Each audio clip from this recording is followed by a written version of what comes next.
the Nazi Holocaust, and an attempt to rewrite history.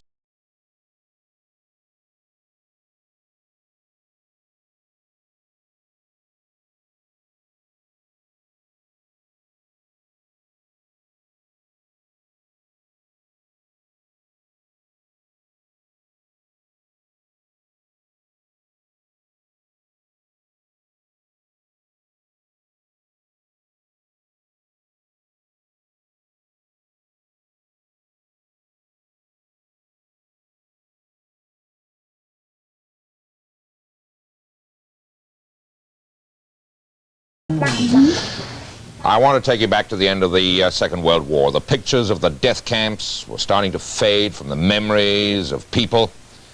And then a book burst upon the literary scene called the Annex, The Diary of Anne Frank. And the whole horror of what had happened burst upon the world.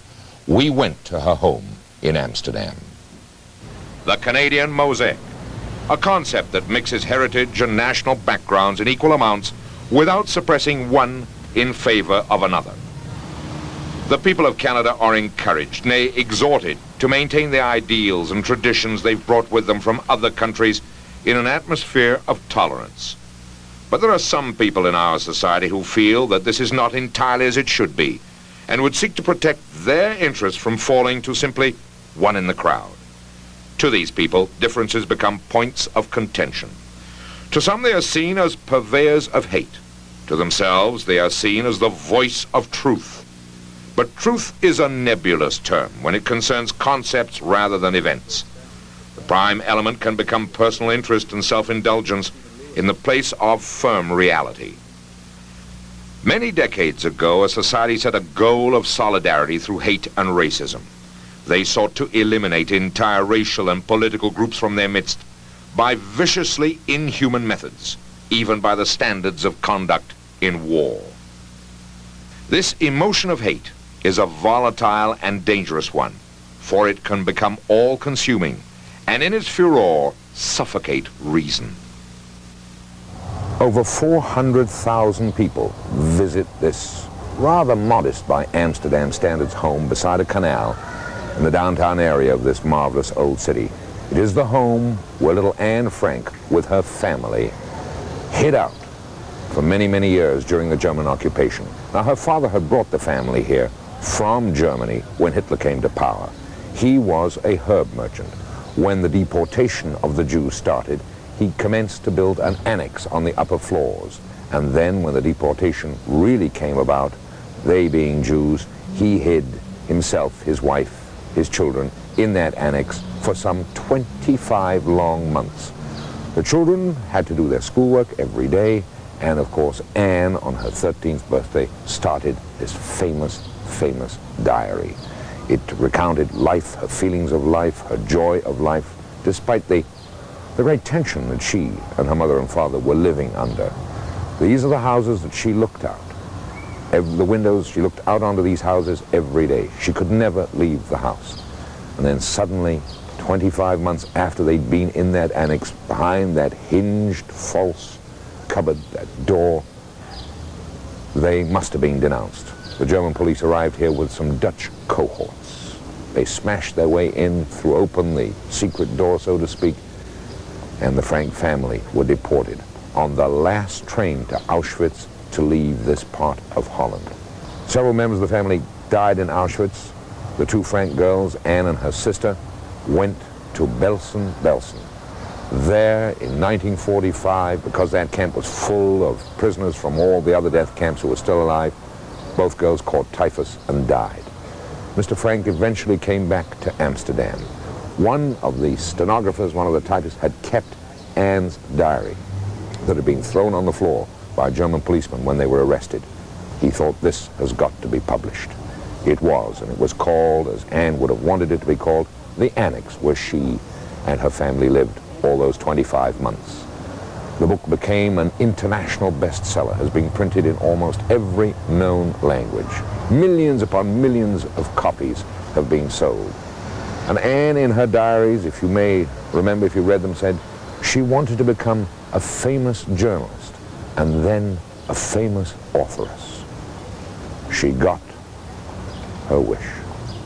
Should we be striving to protect our attitudes of tolerance in this country? And if so, how far should we go to gag the voices of those who would subvert it? Good morning. Ernest Zundel, photographer, publisher from Toronto. You claim, Mr. Zundel, that the Holocaust, in which 6 million people died, many of them Jews, most of them Jews, is a myth. Why'd you push this? Why is this campaign? I don't push it. I defend my ethnic group and my native country against the most massive propaganda lie that still lingers on from the Second World War. It is an extortion racket perpetrated against the German people, which has netted the Zionists already over 100 billion German marks. It is very profitable, and the racket is cloaked in humanity and human things. I'd want to tie it into your lead into the story with the Anne Frank diary. I've got the book here. Yep. The Anne Frank diary hoax. I have here a document by the German forensic section of the Bundeskriminalamt, which has tested in 1980 many sheets of the 3 diaries, and I came up with saying that they were written, many parts, in ballpoint pen ink, which only came on the market in 1951.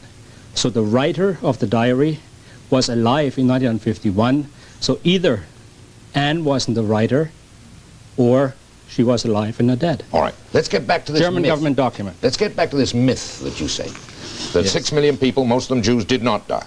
Good. Very easy to prove. There were no 6 million Jews in the areas occupied by Nazi Germany. The death camps didn't exist? Concentration camps existed.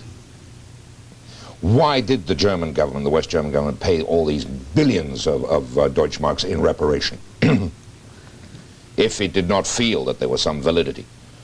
Number one, the West German government is a Quisling government. It was installed by the Allied occupying authorities.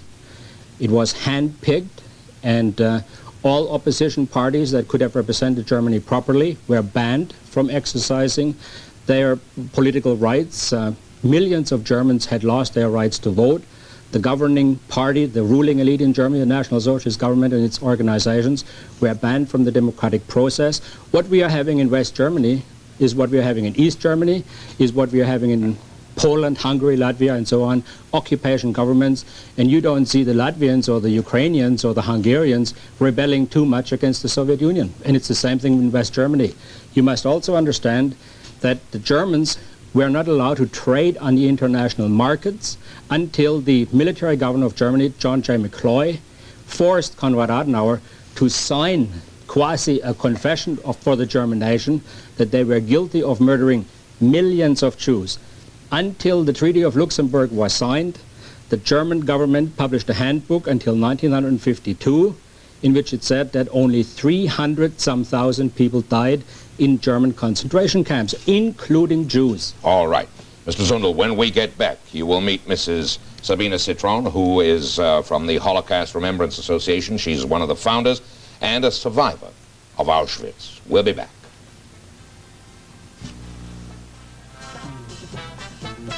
The Charrington crew flew to Europe through the courtesy of Ward Air.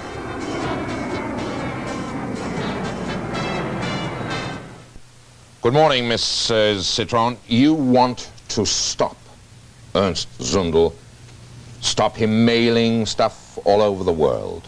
What do you have to say to the things that he has said before that commercial break about the myth?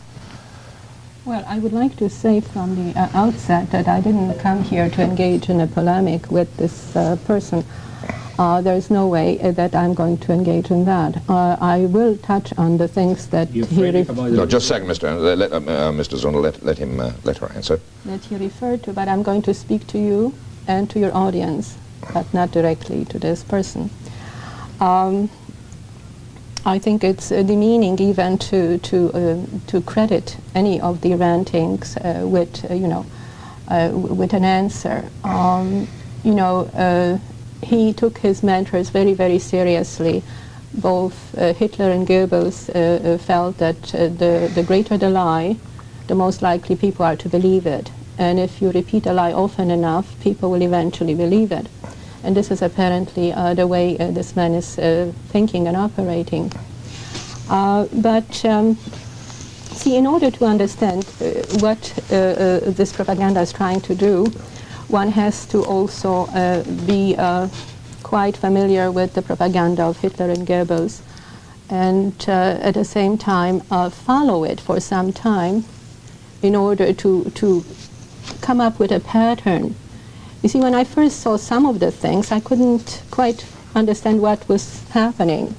The outrageous claims, of course, are so, you know, concocted that you know, one is just taken aback. You know, how do you respond to that? Elie Wiesel, when he was trying to deal with this problem, all that he could come up with, and he is a poet, was, you know, the Jewish word of suffering, oi. You know, how do you respond to this kind of thing? I mean, it wasn't enough that Jews were massacred by the millions, and to have to face up to something like that. But obviously, you know, if you have seen some of these things and you have followed it for some years, then a pattern begins to emerge. Number one, what this propaganda is trying to do is to whitewash Nazi crimes, okay, and equate these crimes with other crimes so that their crime become lesser. In other words, if there was no Holocaust, there couldn't have been any Nazi war criminals. If there were no Nazi war criminals, therefore, you know, there was no problem, and therefore the Nazis didn't perpetrate any crimes. And if there were some, you know, they claimed that some people did suffer, but they died of natural causes. Well, you know, the Allies also, or so they allege, committed certain things. Therefore, the record is even, and therefore there is nothing much to worry about, because, you know, they didn't. And at the same time, they are trying to portray themselves as though the Nazi regime was merely another combatant in the Second World War. They were not the aggressors. They did not conquer Europe. They did not send to slave labor all the people of Europe, not just the Jews. You know, people tend to forget that it wasn't just 6 million Jews. It was 11 million innocent civilians who went to their death through Auschwitz and other death camps. And there were thousands upon thousands of people from Belgium, France, Holland,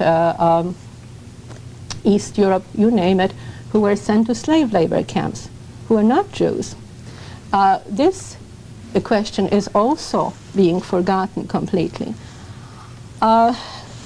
So, you know, what this person is trying to do is to appeal in different ways to different people, and exploiting different weaknesses in different parts of society. He speaks one way to the Polish community, another way to the other ethnic East European communities, and still another to the North Americans, Canadians, Americans, and still another to the German people. And I would imagine that it isn't the Germans in general that he's speaking to, but he's speaking to his comrades in crime, as it were. All right. Hold it there. All right. You had 7 minutes. Don't worry, you had 5. Go on. Good. First of all, Mrs. Citron and I have met before. Mrs. Citron was responsible for having my mailing rights revoked through a fraudulent charge to the Canadian government authorities. She was in Ottawa for 5 days of postal hearings. She was represented by counsel. There were at all times at least 3 lawyers present from the Jewish side. They hired a communications expert, which the government of Canada took over. All my writings were translated at the expense of the taxpayers of Canada. They were judged, looked at. I was cross-examined by the Jewish side, by the Zionist side. I was cross-examined by the government of Canada side for 5 solid days, resulting in 741 pages of testimony. After those postal hearings, this quasi-judicial body called an administrative court, the Postal Review Board, decided that they were wrong and that I had a right to get my mail rights back. How long did you lose your mailing rights for? 1 year. 1 year. No, I'm a man that communicates ideas. During that time, I stood to be jailed for 5 years if I had broken that postal ban. And Mrs. Citron was responsible for a vicious act of censorship, not in the public debate, but snuck around like a bloody thief behind our back to censor me. And now that she has lost, that's a bit strong, Mr. and now Zundel. that she has lost, she can't even lose graciously. They're back at it again. Now they want to change the laws. And I want to close off with her famous remark about Hitler saying that the bigger the lie you tell and so on. Well, I have to just, I knew her tactic. Mein Kampf, 1943 edition, page 230 and 231, Hitler concludes about the big lie technique. Therefore, something of even the most insolent lie will always remain and stick. The foremost connoisseurs of this truth regarding the possibilities in the use of falsehood and slander have always been the Jews, for after all their whole existence is based on a simple great lie, to wit, that they are a religious community while actually they are a race. Now, you attribute, every Zionist propagandist has always said the Nazis practiced the big lie and quoted Mein Kampf. There is the quote in Mein Kampf. They're twisting it around like most other things they're doing. All right, what about the hate literature, Joanne Cura? She's a lawyer and she's a member of the Ontario Advisory Council on Multiculturalism and Citizenship. Is this man pumping out hate literature? I think that there can be no doubt that there's a definition of hate literature which would include the type of material that Mr. Zundel is putting out. But my concern is, if I may, first of all, as a lawyer, I find it odd that you would call going to the actual body that makes decisions about mailing rights and call that sneaking around. It seems to me that that's entirely the appropriate course of action, and you went back to that board, didn't you, to have your rights determined by the board. So it's odd that you would describe it that way, because that's in fact the body that deals with the granting and revocation of rights, is it not? The minister, using her ministerial fiat, deprived me of my mailing rights without trial for 1 year, Yes. which was ruinous to my reputation and also to my business. Yes, Do you but that call was this rectified. justice? Do you call this justice? If it's within the laws of That's our after country? the fact. I should have been tried first and then my mailing rights taken away. In Canada, we are innocent until proven guilty. I was found guilty. 1,500 Zionists were demonstrating outside my home before the trial was even in. There was no trial. You just said that It yourself. was a judicial review, which is tantamount to a court, and therefore it was a trial. What about the West German police who picked up all your stuff in West Germany and said that it was Nazi propaganda material? I was cleared in the District Court of Stuttgart after 1 year's investigation, after, again, people like the friend of Mrs. Citron, Simon Wiesenthal, complained to the German authorities that I lost my postal checking account. My bank account was seized in West Germany by the police. All the donors were photographed, the addresses, and all these homes were raided in the largest police raid in West German history. After 1 year of examining all the material which was seized during those raids, I was found innocent. There was not enough evidence, therefore it never went to trial. And the hate mongers in Germany from the Zionist side appealed this turn down and were turned down again. So I stand before you once again victimized in West Germany, totally cleared after 1 year. You are not allowed to distribute your stuff in West Germany. I certainly do. And the West German government paid all my legal expenses and restored my bank account and apologized. All right. 645-3211 is our number. If you're dialing from out of town, want to get in on this conversation, 645-3211, and make it collect. We'll be back in moments.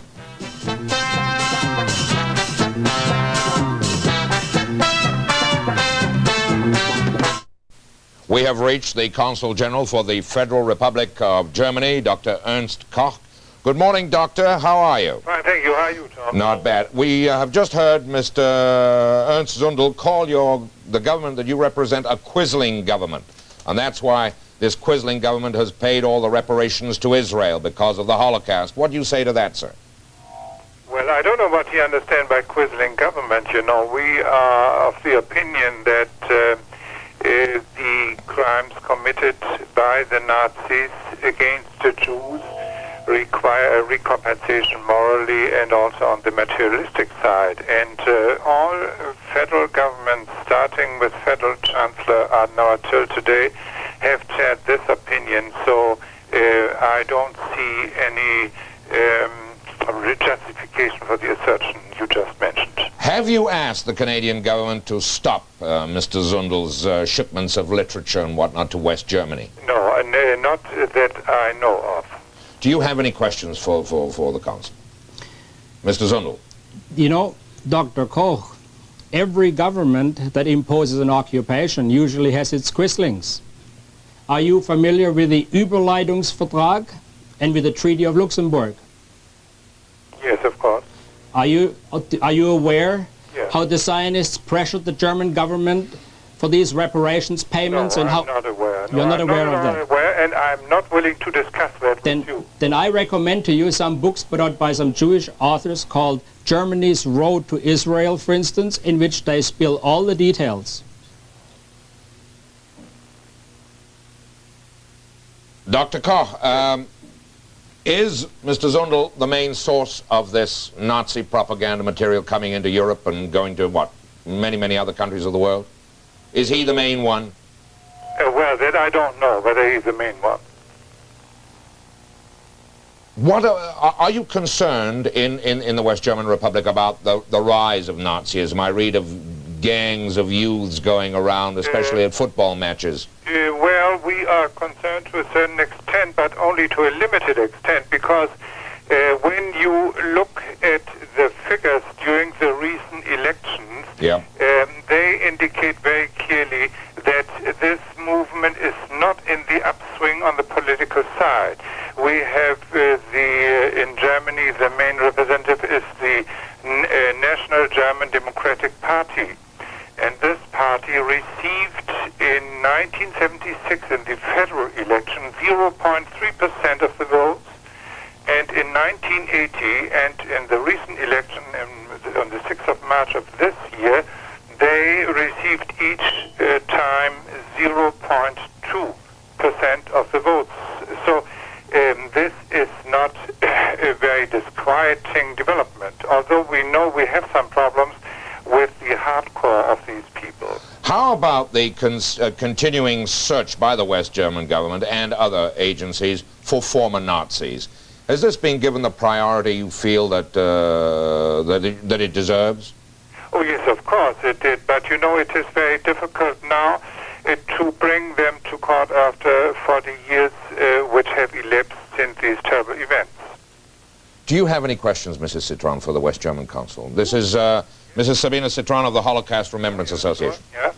Yes, I would like to ask whether, in fact, this person was exonerated, or whether he did not. He is not subject to German law. You're talking about Ernst Zundel. Yes. Did you hear that, Mr. Sorry, I Koch? didn't get that. I'll repeat myself. The person across was claiming that he was exonerated of distributing or supplying Nazi propaganda to Germany. Now, I have seen some of that propaganda, and it certainly is Nazi propaganda, because there are tapes of Hitler and Goebbels and other such, which is clearly Nazi propaganda. Now, was he exonerated under German law, or was he simply not subject to German law? Well, there was a preliminary proceeding in '82, and introduced by the Public Prosecutor's Office in Stuttgart. But the local court has refused to open the trial with the argument that the simple denial of the crimes committed against Jews by the Nazis is not punishable. This is not the question. Here it is punishable because he is insulting the good name of Jews. And, you know, such books as The Jewish Swindle, the title in itself is libel and slander and character defamation. But I'm referring to some of the other things that he is selling to West Germany, namely tapes of Hitler, different types of Nazi propaganda, Nazi marches, etc. This is clearly Nazi propaganda. I'm not referring to the books. I don't know how your law looks at that. But certainly the tapes which have Hitler's speeches, Goebbels' speeches, this is clearly against West German law as I understand it. Well, Ms. Citron, I only can refer to what the court said. You know, we have an independent system of courts, and they have decided in the case of this man you just mentioned the way I have explained it to you. I can't tell you more than that. I cannot go beyond the courts, you know. Thank you. All All right. Mr. Zundel, do you have something to say? Mrs. Citron knows as much about German law as he obviously knows about Canadian law. I was specifically cleared on two very important points. One is unconstitutional activities and the promotion of the revival of Nazism under the German Criminal Code, and also the spreading of hate literature. And the trial verdict says very simply, the man cannot be charged with the distribution. I have the court verdict here. I will get it during a commercial and I'll read it to you. And Dr. Koch knows that very well. Number two, she knows nothing about the West German Criminal Code. A mere speech, a historical recording, a book like Mein Kampf, for instance, which is sold in every bookstore in Toronto, you can purchase in West Germany. It is absolutely legal. Anything to do with uncensored history is not forbidden, as it should not be. Do you have any comment, Mr. Consul? No, I don't. All right, sir. Thank you very much for taking the time. You're welcome. Thank you. We'll take a break. We'll be back.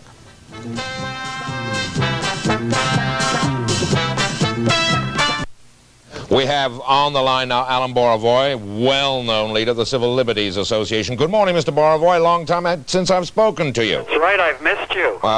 What do you think of all this question, this debate about this hate literature, Alan? Well, I'm concerned about any toughening up of the legislation, which I have long believed is an unwise piece of legislation. I think the problem you have with a law like this is that it simply is not possible to draft a law so precisely that you're going to nail the kind of racists that you'd like to get without simultaneously running a terrific risk of catching a lot of other people in the same net. Give us an example, Alan. Well, as a matter of fact, one example flows right out of the experience we've had with the hate propaganda legislation. A number of years ago, some young activists were out distributing literature at the Shriners Parade in Toronto. Yeah. The literature bore the words, "Yankee, go home." And for that, the police arrested them on a charge of distributing hate propaganda. And while the Crown Attorney had the good sense later on to withdraw the charge, in the meantime, their free speech rights were suppressed and they spent the better part of a day in jail.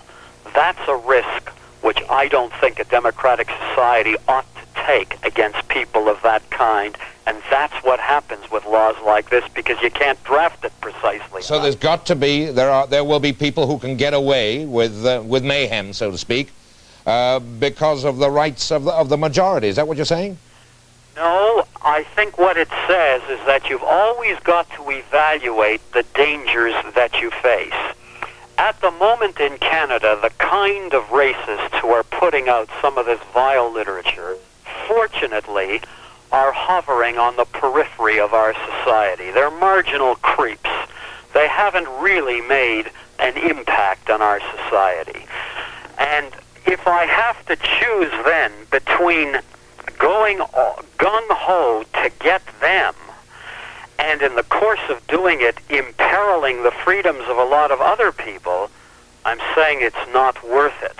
Now, there may be a point where I might balance the risks differently, but in today's community, it just, in my view, doesn't make sense. Thank you very much, Alan, for talking with us. Good to talk to you. Bye-bye. Mrs. Citron, you have something to say about that? I definitely have.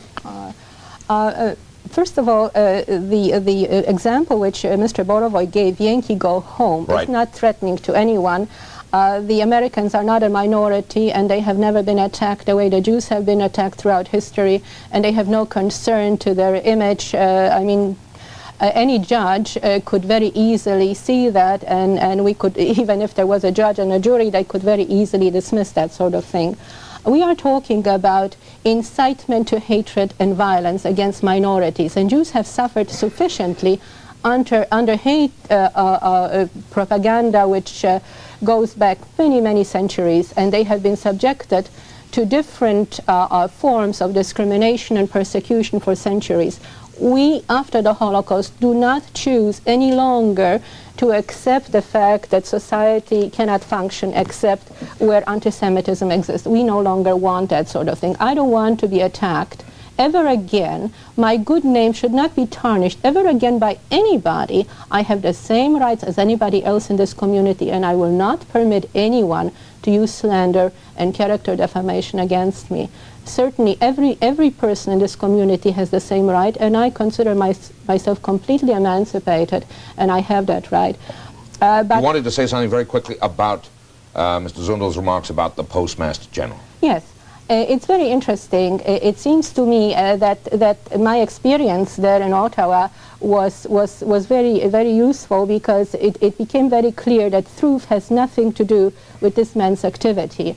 He marched in with a whole wagon full of hate propaganda, holding a red covered copy of Mein Kampf under his arm, and proclaimed himself to be a man who is against violence, a conscientious objector, who came to Canada because he was avoiding the draft. And a lot of other things like that came out during those proceedings in Ottawa.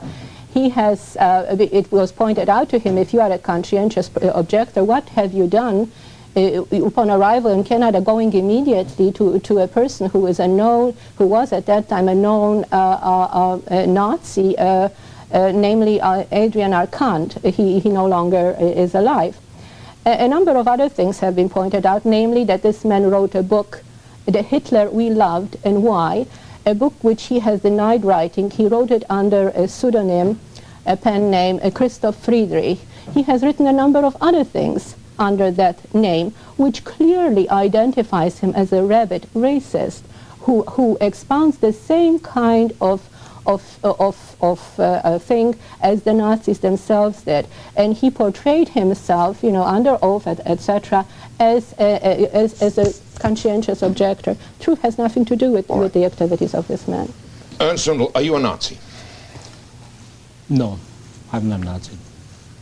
I admire Adolf Hitler for being a tremendous leader of the German people, and I'm not alone in that. After all, they elected him year after year in plebiscites and in elections. He gained his power democratically.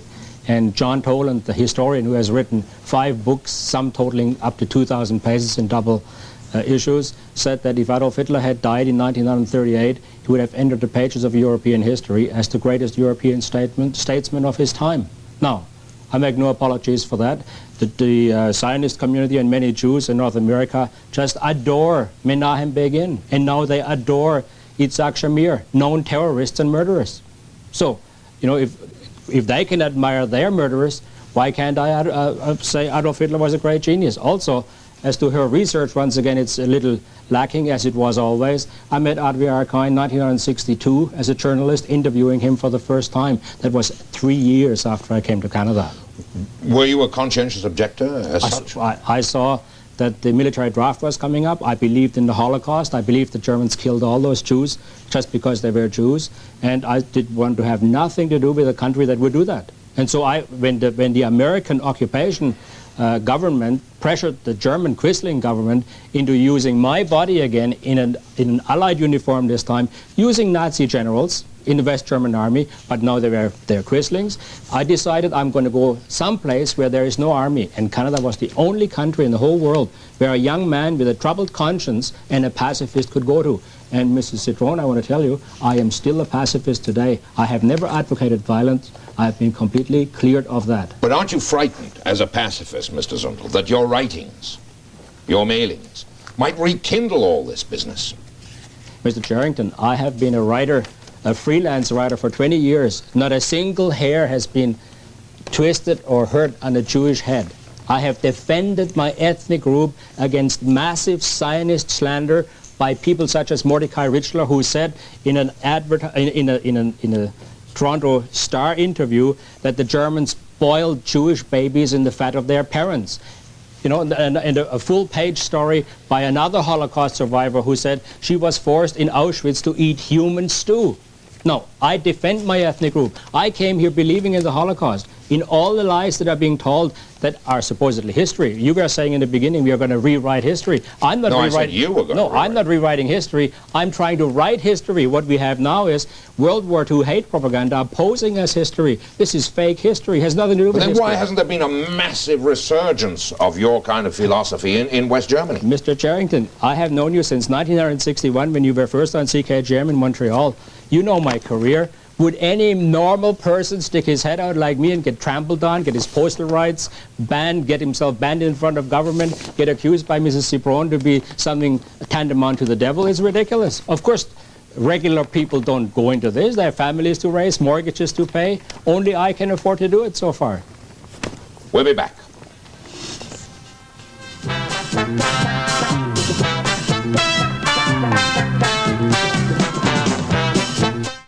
Now, you say you're a conscientious objector, Mr. Zundel, in an interview with the Dick Chapman of the Sun, Toronto Sun. Now, Mrs.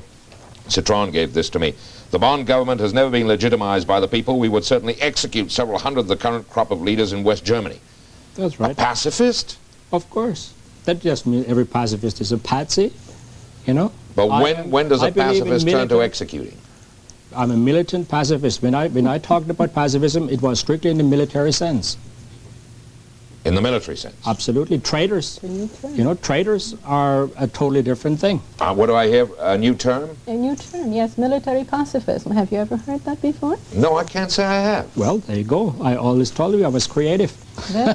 Right, let's find out what the taxpayers have to say. Charrington, hello. Thank you for waiting. Good morning. Mr. Charrington. Yeah. I'm sitting here shaking like a leaf listening to this Mr. Zundel read from Mein Kampf. It's horrifying. I was in a museum at the Holocaust Memorial Museum in Israel 2 years ago where they have all sorts of testaments that the Holocaust existed, the death camps. There's articles of clothing, photographs that Mr. Zundel would probably say were retouched of piles of human hair and of dead bodies, just piles of them just sitting there. Testimony exists from Eichmann himself that he said that Cyclone B, and accepted Cyclone B as the perfect element to help the final solution get on its way, that odorless gas that killed so many in those gas chambers. 3 years ago, there was a Holocaust survivors meeting at the Wailing Wall in Israel. I'm sure Mrs. Citron would back me up on the exact date and year of that. But, I mean, where these survivors got together and shared their experiences, it was moving. How could that be propaganda? All right, hold it. What do you answer to that, Mr. Zundel? Frank Wallace, an American of Polish-German background, was accused by 11 eyewitnesses, 11 survivors, in a courtroom in the United States under oath of the most vicious, heinous crimes. He was deprived of his passport. He was going to be deported. For 3 years, this man's life was turned into hell by survivors and eyewitnesses. It only turned out after 1 year of appeal hearings that his passport was given back to him, and it turned out that 9 of the 11 eyewitnesses and survivors did not live in Poland, did never see the village where the crimes were supposed to have been committed, yet they knew the hour, the time, the day, the house number, the man's uniform, and so on. Now, they were lying. And many, many, many of those people are lying for profit, lying because they like to get in front of a television camera. The German government had no policy of genocide against Jews or anybody else, and nobody ever died in a German gas chamber except lice. The only person died in a gas chamber, it died in the United States. That's where they had gas chambers. The Germans never executed people with gas. Mrs. Citron. It's shocking, isn't it? Truth hurts. I happen to know a little bit about Frank Wallace because one of the witnesses that testified against Frank Wallace happens to be a friend of mine who lives in Jerusalem. And she was in Kielce where Frank Wallace... Would you take the hand away from the mic? Where Frank Wallace has committed the crimes that were alleged. I personally was in Kielce, but I didn't know Frank Wallace. I did know a man to whom she referred to as being his companion, and I know something about that man. His name was Rumpel. He was known by everybody as a sadistic murderer. He would take out the best-looking Jewish women, and he would walk them along the street and shoot them as they were walking. He was known for that. Now, Frank Wallace, according to this friend of mine, was a companion of this man. As I said, I personally don't know anything about Frank Wallis because I have not seen the man. But the way this person is describing Frank Wallis as an innocent human being who was wrongly accused is very curious, because he is saying that he, as a Volksdeutsche, which is an ethnic German in Poland, was sent to a slave labor camp in Germany, which is incredible, because everyone who knows anything about the treatment of Volksdeutsche during the war, these were the people who were denouncing the Jews, and they worked hand in glove with the Gestapo. So to claim that this man really wasn't who my friend says that he was, because he actually worked on a farm in Germany during the Nazi period, that he was sent or volunteered for farm work as some other people were sent forcibly to do slave labor work. Okay. All right, hold it. Yeah. Any other comment, Mr. Caller? Mr. Charrington? Yeah. All I can say is that I'm a student, and I just hope that if we're a strong enough country to get Mr. Roca out of this country, I just hope that Mr. Zundel is next. Anybody that can perjure history like that doesn't deserve to be a Canadian citizen. What do you say to that, Ernst? Emotion. He's just exercising his cheek muscles and certainly hasn't got his brain in gear. As to Mrs. Citron, I'm very glad she said what she said, because we are videotaping the program and she has just laid herself wide open. Frank Wallis was 17 years old. He proved beyond a shadow of a doubt to the United States court that he was never in Poland during the entire wartime after he was taken to Germany to work on the farm. So she even now cannot admit defeat. What do you think of a person that stares court trial after court trial, verdict of innocence in the face, and is so hateful that she has to keep slandering people with innuendos? But how can you possibly say that the Germans, the Nazis, never used furnaces, never used gassing? Oh, I'm glad that you brought that up. You see, you are so... How can you possibly say... Mr. Charrington, you are so brainwashed, you bring up the furnaces. Yeah. A crematorium has nothing to do with the gas chamber. All right. No, well, not all right, but that's you know, the crematorium is to get rid of the evidence. Look, I live within half a mile of the crematorium in Toronto. That's not a crime. You know, the crematoriums in Europe are very popular. How about the deliberate starving of people? So, believe me, we were starved and there was nothing No, deliberate I mean about starving to the point, because where I first heard about it, Mr. Zundel, was when my uncle was one of the first Allied people into Belsen. Yeah. Okay. Oh, I'm glad you... And he told me about this, Good. and I was a kid. And it shattered his life when he saw thousands of dying, emaciated people. Mr. Charrington, Operation Thunderclass by the United States 8th Air Force knocked out almost 9,000 railroad switching points and everything else. There was no food that could get to those people, not even to the Germans. The German concentration camps suffered towards the end of the war, and if you are on a borderline diet, and if you're deprived for 2 or 3 days of food, then you begin to get typhoid and you begin to dehydrate. The very bodies in Belsen are proof not of a German crime, of an Allied war crime of fantastic proportions. Well, then how come the staff weren't like that, emaciated, if they had no food? Well, look, you feed your soldiers first. You feed certainly your prison guards. Yeah, but you said that first. they couldn't get food there. They got food there for the guards. 400 guards as compared to 18,000 prisoners, naturally. What do if any government makes a choice? And the fact is that the Germans, when Belsen, for instance, was surrounded by the Allies, they radioed via the International Red Cross, we've got typhoid in this camp due to these conditions. And the British said, please keep your guards on duty, because the whole of the British Army, including the German civilians, would have been affected by this. Wartime. We're talking about wartime. Hold it right there. We'll be back.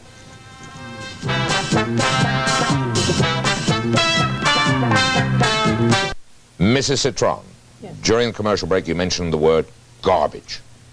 Are you referring to what Mr. Zundel said just prior to that break? Yes, I certainly do.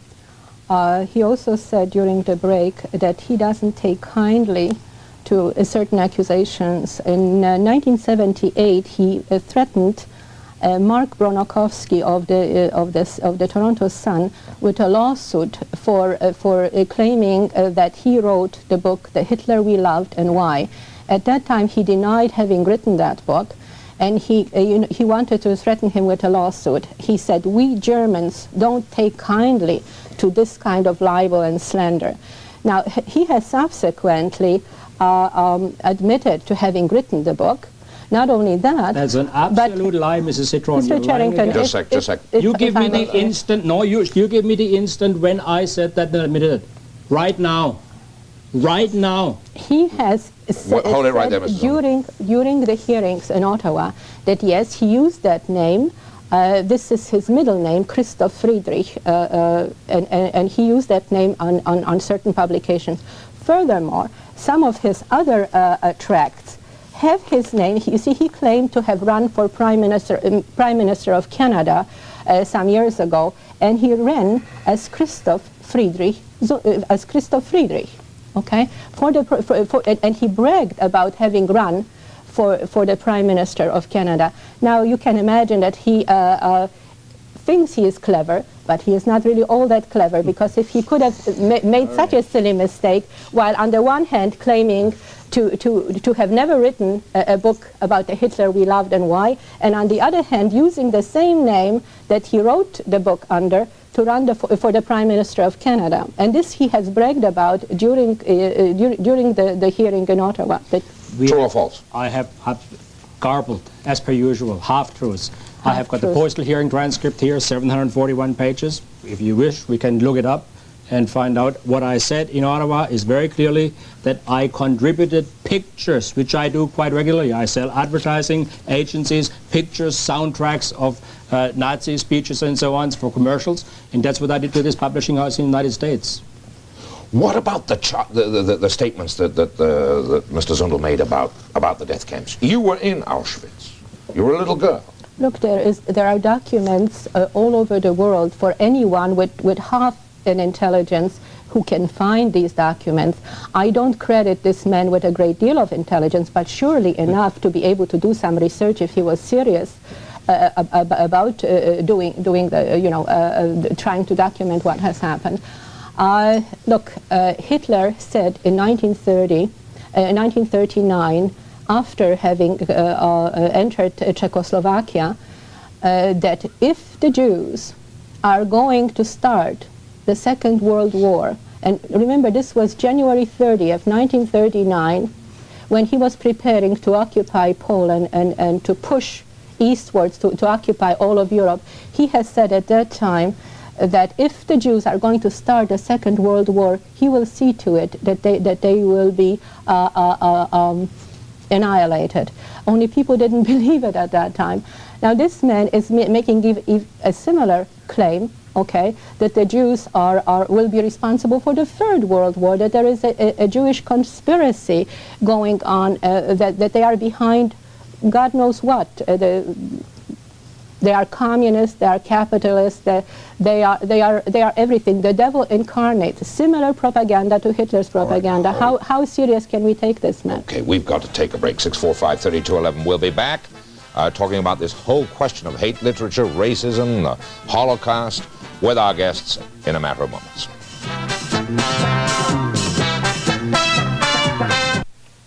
Charrington, good afternoon. Yes, good afternoon. Yes. I'm wondering with Mr. Zundel, he seems to have a lack of witnesses. That otherwise he seems to have a problem with that.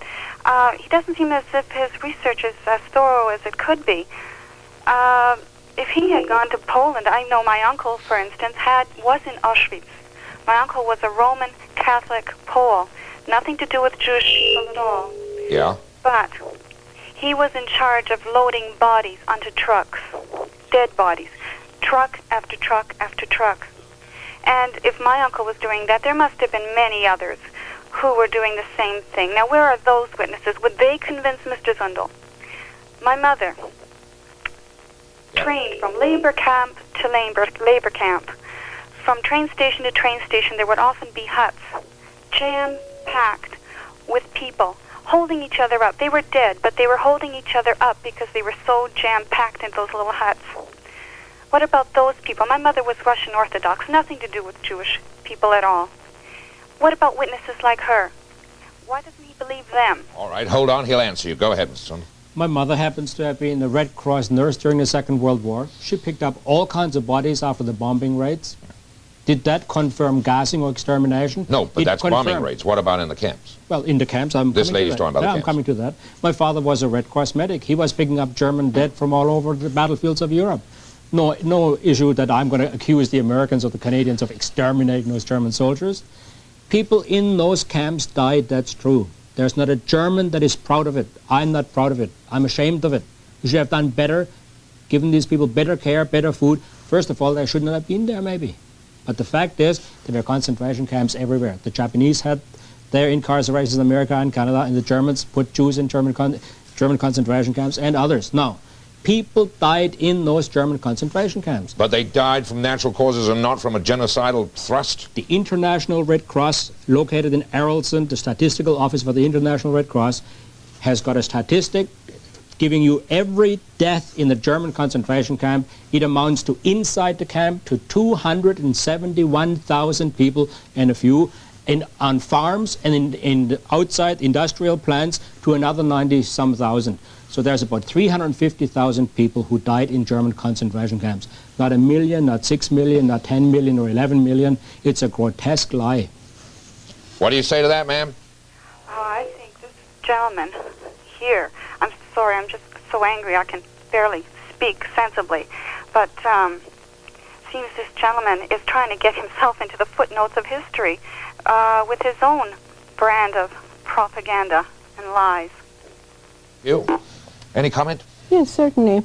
What about the fact that the world is aware of the planned genocide by the Nazi regime against the Jews, to say nothing about the slave labor that other ethnic groups were exposed to, the fact that all East Europeans were considered just sort of Untermenschen, if I can translate it properly into English in my excited state.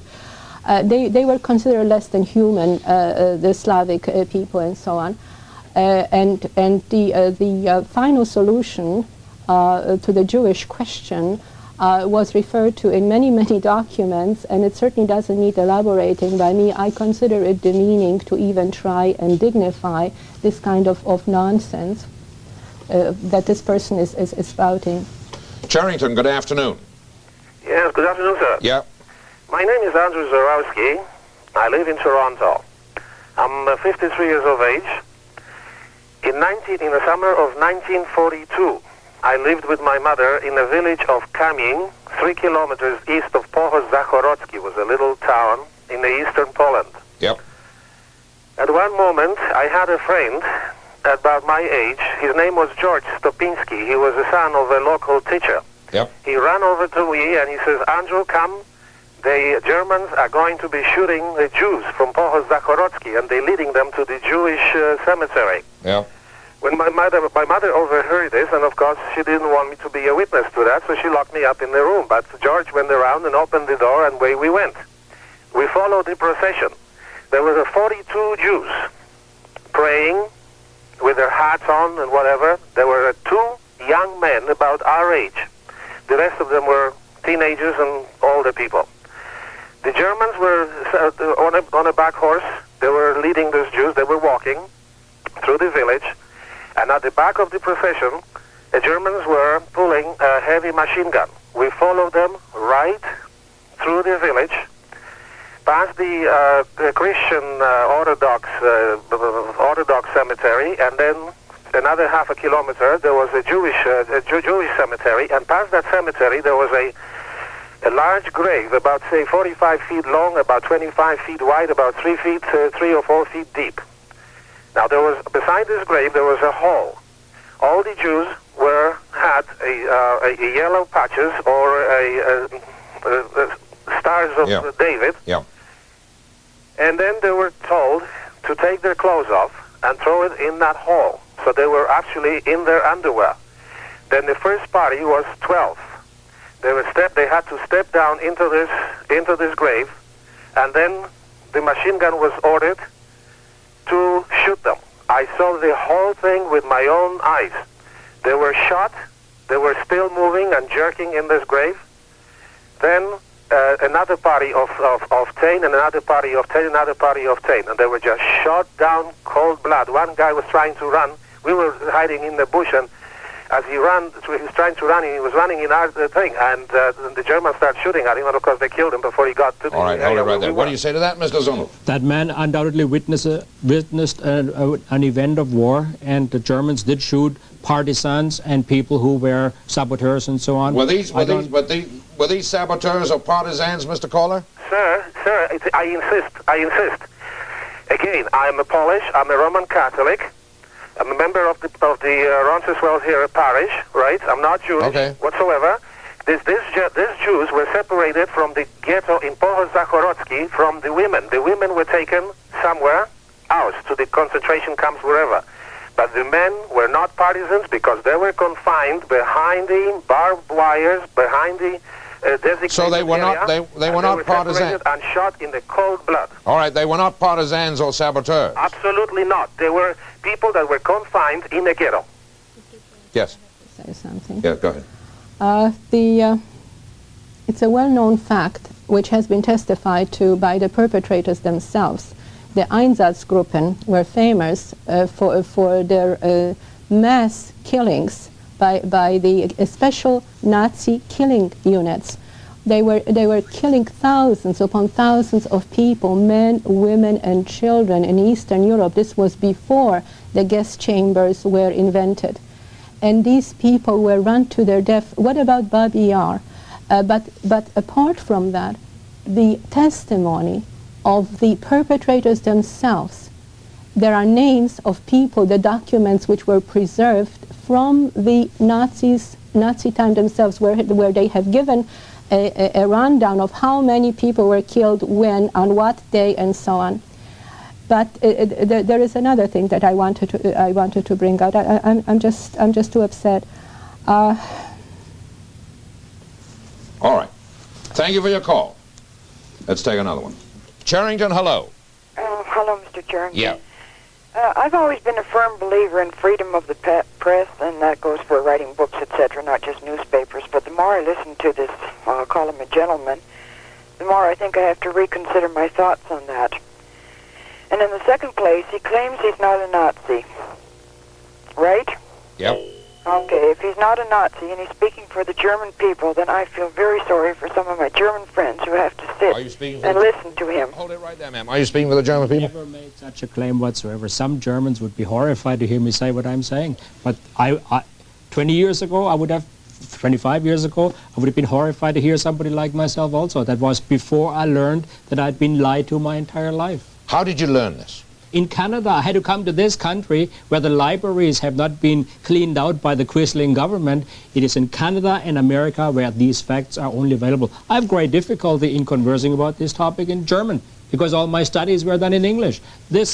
I will be forever grateful to this country to allow me the freedom to research and to express it until Mrs. Citron and her censors came along and to bring these truth to the people. I am interested in bringing the truth to the people about a lie that is so gigantic that nobody would believe that people would lie that on such a massive scale. I want to answer... But how, if it's that massive a lie, how has it stood for 30 years and more? It has stood by intimidation and terror, the kind of terror and intimidation that I get, the censorship that Mrs. Citron dishes out, the demonstrations of 1,500 screaming demonstrators outside my home, egged on by the JDL, burn them, kill them. But why hasn't there been a sweep across West Germany? Mr. I mean, the Consul General said, you know, they represent a very small part. Mr. Charrington, look, there are hundreds of writers who have their books banned in West Germany. There are dozens of men in jail and women who voice these opinions. It is a crime in Germany to voice this. You know? Why? Because we have an occupation government. Or is it that the crime was so heinous that they just don't want to talk about it anymore? Okay, if we want to talk about crimes, then let's also talk about the Allied crimes. If we're going to talk about crimes and we're opening up the crime subject... Are you talking about Nuremberg? I'm talking about the bombing of Dresden, the bombing of Nagasaki, the bombing of Hiroshima. That was during war. Well, so was the execution of these people who he says were just simple, humble sons of priests. They may be black marketeers. I don't know. The Soviet Union, Mr. Jerrington, brags that many of the partisans behind the lines who were responsible for the killing of 700,000 uniformed German men, totally contrary to the rules of war, killed 700,000 German men. And when the Allies marched into our village in the Black Forest in Germany, up went the poster saying, for every Frenchman killed, the French occupation authorities will execute 100 Germans. You know? All right, hold it right there. Thank you, ma'am. We'll be back.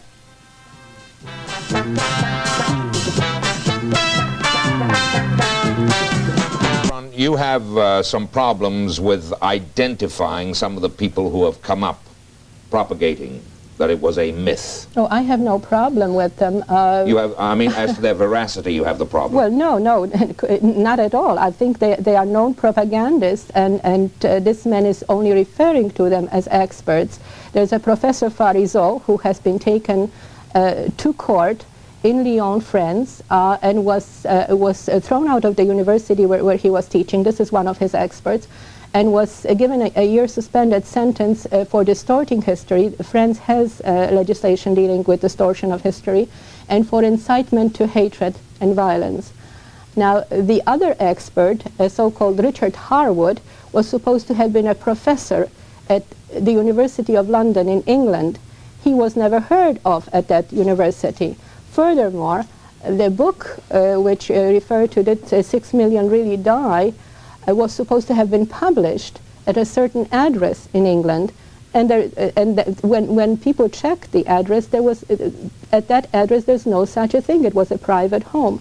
So as you can see, the veracity of this person is certainly leaves a great deal to be desired. Yes. I'd like to come back on 2 points. Number one, I just was speaking to Professor Farizot in California.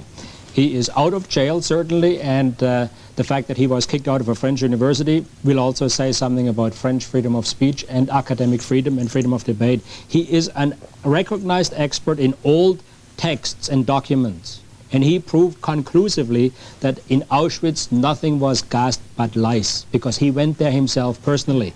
And was he an inmate?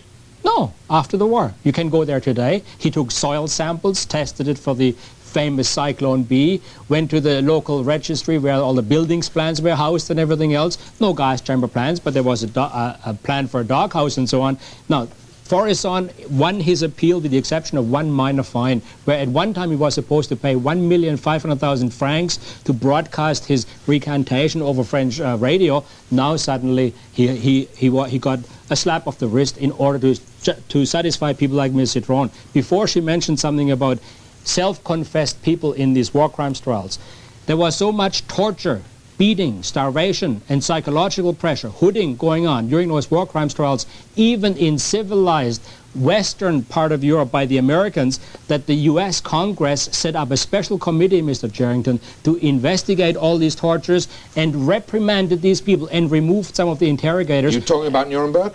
Exactly. And many of the interrogators were Jews, Mrs. Citron, and we have their names and their ranks, and we have their photographs, and there's justice coming for those people too, if there's justice in the world.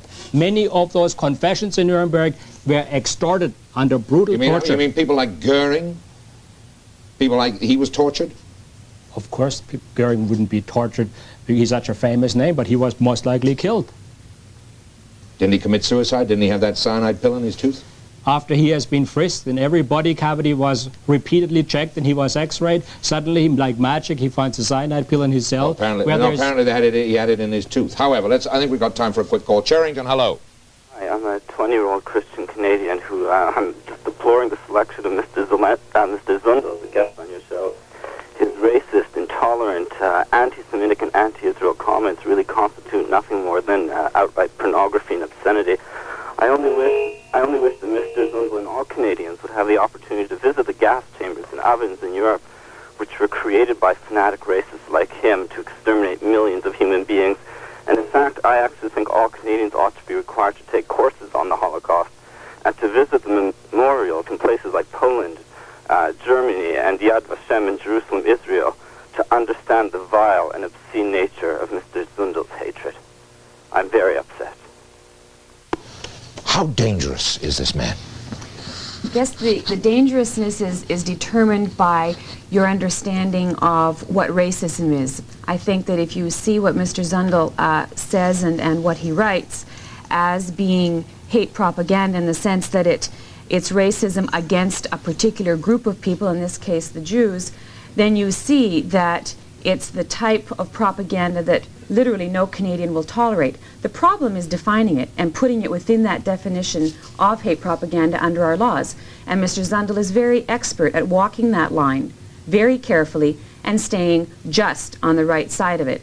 And I think that we have him today on this program exercising his freedom of speech may be seen by some callers, as was mentioned, as being inappropriate, but I think it's important for everyone to see just how difficult it is to define freedom of speech and its confines. You know, where does freedom of speech have to end, and where do you stop people like Mr. Zundel from saying the kinds of things they say? It's difficult to do, but you know, we live in a democratic society which has to deal with that, and hopefully our laws will reflect the opinion of most Canadians, and in that way the hate propaganda legislation that we do have will be strengthened in some way to take care of this problem. Do you think you'll be put out of business? Mr. Charrington, as long as there is freedom in Canada, dissent is safe. But censorship of the kind that the Zionists want so they can carry on their extortion racket, I could be censored because Mr. McMurtry, the Attorney General of this province, was quoted in the Canadian Jewish News giving a speech to some Zionist function that he is a Christian Zionist. You know? None of these people address the issue. I have the newspaper here. It's a Jewish newspaper called the Jewish Times. Half the page is taken up with inflammatory headlines, Arabs backing Nazi propagandists and stuff like that. And we have Paul Godfrey, himself Jewish, who says that I do not believe that Jews in this community have any real problems.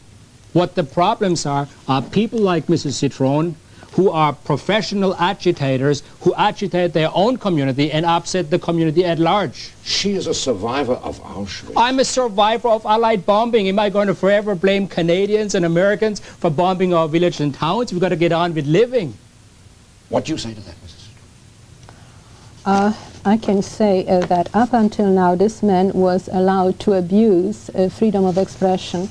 But we have now in the new Charter of Rights a section which says that you cannot indulge in libel and slander even with our existing laws governing freedom of expression and freedom of speech. And we are going to see to it that this man will be stopped. We have infiltrated a number of these Zionist meetings, and Zionism, by the way, has nothing to do with Judaism, has very little to do with Jews. They are a small, vocal minority. They are, in effect, Jewish Nazis. Now, you are a political organization. You are not a religious organization. Don't speak in the royal we. Speak for yourself. There's thousands of Jews in Israel who demonstrated against the Zionist policies of their government, 400,000 to be exact. So you are not one like your propaganda likes to proclaim, number one. Number two, I have a perfect right to speak out, and if you want to challenge me under libel and slander laws in front of the Ontario courts, I'll have my day in court. So far, I have done pretty well. Canadians are fair. What I'm saying is not popular. I understand this. So why do you say it? I mean, every call has been against you, Mr. Zundel. How do I know how you guys are rigging calls? Oh, we wouldn't rig calls. Are you kidding? No. I've been in this for 25 years. I've appeared on enough rigged shows. Don't we give me wouldn't this. rig calls. Anyways, I mean, people coming on saying they're Christians, they were Poles, they were this, that, and the other. Well, you know, every time a caller comes on, and he has to give his pedigree before. Why would we rig calls? When you know, we invite you on to say your piece, other people, why would we go to the Machiavellian trick of rigging calls? Mr. Charrington, I'm so surprised that I'm on your show after 20 years of battling. It hasn't been going 20 years, it's been going 3. No, I know that. But on a show like this, after doing 20 years of my work, I want to say the Jewish community in this country, in America, and in Germany and the world is perfectly safe from Ernst Zundel. I've been around for 25 years as an intellectual and as a writer. Nobody has been harmed by me. I have suitcases full of invitations to the Canadian Jewish Congress, to Mrs. Citron, to Rabbi Ploud, to Irvin Cutler to come and debate these issues in public. But she doesn't want to dignify me. She doesn't address me. But at least she came here to talk, to talk at you. No, she doesn't even speak to this person if that isn't something else. My mother was a simple peasant, but she had better manners than that. Final word from you, Mrs. Citron. Yes, as I mentioned in the beginning, I really didn't intend to appear on the same spot as this person, but I feel that Canadians have a right to see this man for what he is, and I think that he exposed himself, and I hope that I have helped to do that. Thank you very much for coming and being with us, and we'll see what happens, because we understand that there's going to be a court case, and you'll hear about it in the news. Thank you for being with us.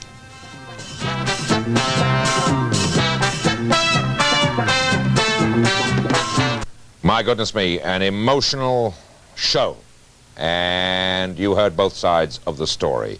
Very, very, very upsetting. And if you want something done about it, you've got to bring political pressure. That's all there is to it. Here is our address: Charrington, Box 30, Station A, Hamilton, Ontario, L8N3A6. Tomorrow, another very, very emotional subject. We look at the Mideast. We look at the future of the Palestine Liberation Organization. We're going to have a member of the PLO here, and there will be people facing him. These are the people that many folk in the Middle East and elsewhere say caused all the problems there. Well, Yasser Arafat seems to be on the ropes, but is it the end of him? And if he goes, who takes his place? The Mideast, the crucible that could contain the ingredients for the Third World War, will be discussed on Charrington starting at 11 o'clock tomorrow morning. I am it, Charrington, from me. Try and enjoy the rest of the day if you can.